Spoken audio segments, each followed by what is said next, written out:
In today's video, we'll be talking about how to prevent hacking on your phone. If you enjoy mobile related content like this one, please subscribe to the channel so you won't miss out on all the pro tips that I'll be dropping in subsequent videos. Let's jump right in. To prevent hacking on your phone, first of all, you need to keep it up to date. Now, by keeping your phone up to date, we mean installing the security patches that come from time to time from your phone's manufacturer. The essence of having these security patches is to ensure that any vulnerabilities that have been reported to the manufacturer is patched so that you will not have to worry about it. Number two, be careful what you install. As users of mobile phones, we are tempted to go online and download apps even when we are not sure whether these apps are safe. We download and install them with the hope of getting some form of utility from them. But I have to warn you that some apps can actually be developed by malicious people in order to gain access to certain aspects of your device, which might be, out of place. So because of that, you have to ensure that you audit whatever app before you install. You look at the permissions that are required from the app. If the functions that you need the app for does not require a certain permission, ensure that you do not grant such permission. For example, if you have a wallpaper app that is,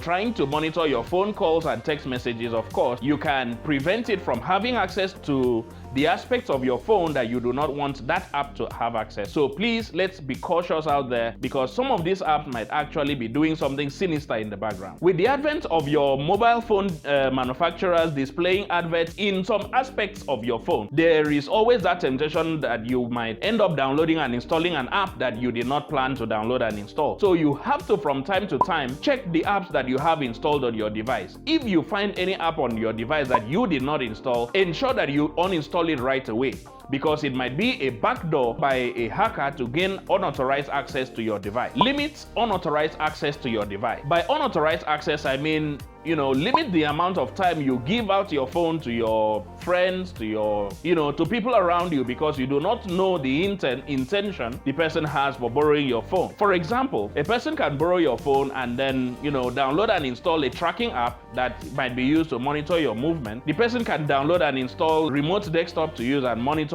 whatever you are doing in your phone, to mirror your phone on his own device to ensure that he keeps track of whatever is going on in your phone. So you have to limit physical access to your device, because most of the hacking that goes on is as a result of a known person, somebody that has access to your physical access to your device, installing something malicious for his own personal gain. Be prepared to track and lock your device. Now, as a smartphone user, there are tendencies that you might either lose your device in one way or the other. You might forget it in a bus, or your device might get stolen, basically. So you should also be prepared for such eventualities. You should have your IMEI number handy. You should have access to whatever tracking app that you need to use in tracking your device when that unfortunate event happens, so that you can gain access to your device, or either you can lock it remotely, or you can execute a remote wipe on your device to ensure that your personal information is safe. So do not leave online services unlocked, especially services that you access via your browser. And to compound the risk, if you have other people gaining access to your device, you have to make it more difficult for somebody to have access to any of your online services. So you have to make sure that you log out of any online service that you are not actively using, so that in an eventuality where somebody picks up your phone and logs into one of those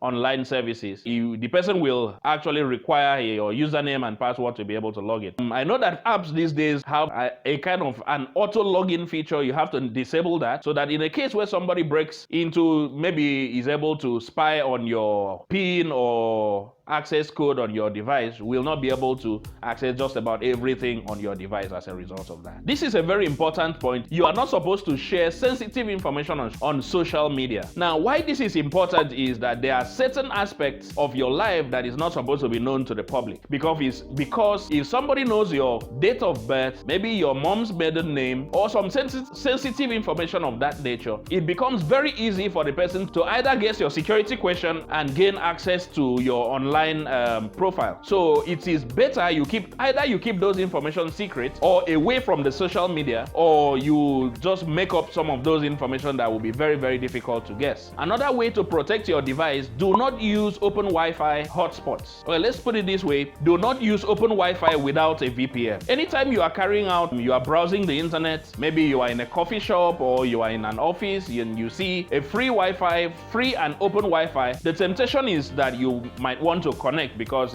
that free internet that you are logging onto comes at a cost, right? Because you might make yourself vulnerable to a man-in-the-middle attack, where you are connected to somebody's Wi-Fi and the person is using the Wi-Fi and extracting, intercepting the packets that you are sending from your device to the internet. So I would advise, instead of just connecting to the free Wi-Fi, you have to use VPN. Of course, VPN helps you to maintain anonymity online. It helps also to protect your information in a case where you are connected to a public internet access or so that you can carry out your transaction and your internet surfing safely without somebody being able to intercept the packets that you are sending halfway. Another very easy one is you have to disable lock screen notifications. Of course, when you do not disable lock screen notifications, it means that any notification that comes will be displayed on your lock screen, whether it is locked or unlocked, and that in itself gives away almost all the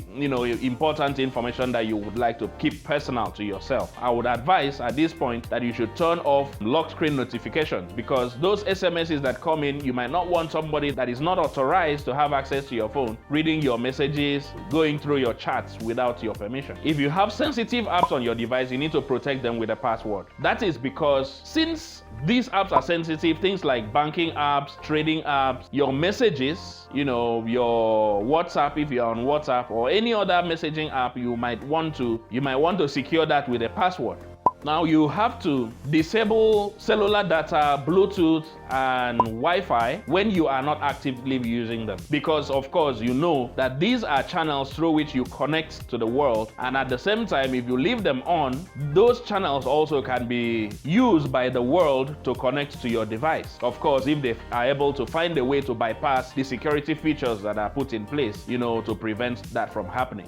Some sinister people might actually be able to do that, so you need to turn it off so that it is only when you are actively using them, then you can turn them on and put them to use. Of course, that also has another advantage where it helps you save your battery life. So you are killing two birds with one stone, turning off those radios on your device. Now, in fact, the most important of all these tips is you need to use a password manager. Now, the beauty of a password manager is, something like LastPass or 1Password. The beauty of these password managers is that it allows you to have different passwords for all the sites that you are accessing. And you can also set very, very strong passwords using the password manager, knowing fully well that you do not have the need to remember these passwords each time you are logging into the site. So these are the ways, I believe, that if you follow these different tips that I have given to you, that you can keep your device safe and you can keep all the hackers at bay, at least most of them. Now, if this video was useful to you, please smash the like button and subscribe to the channel, and I'll see you in the next video.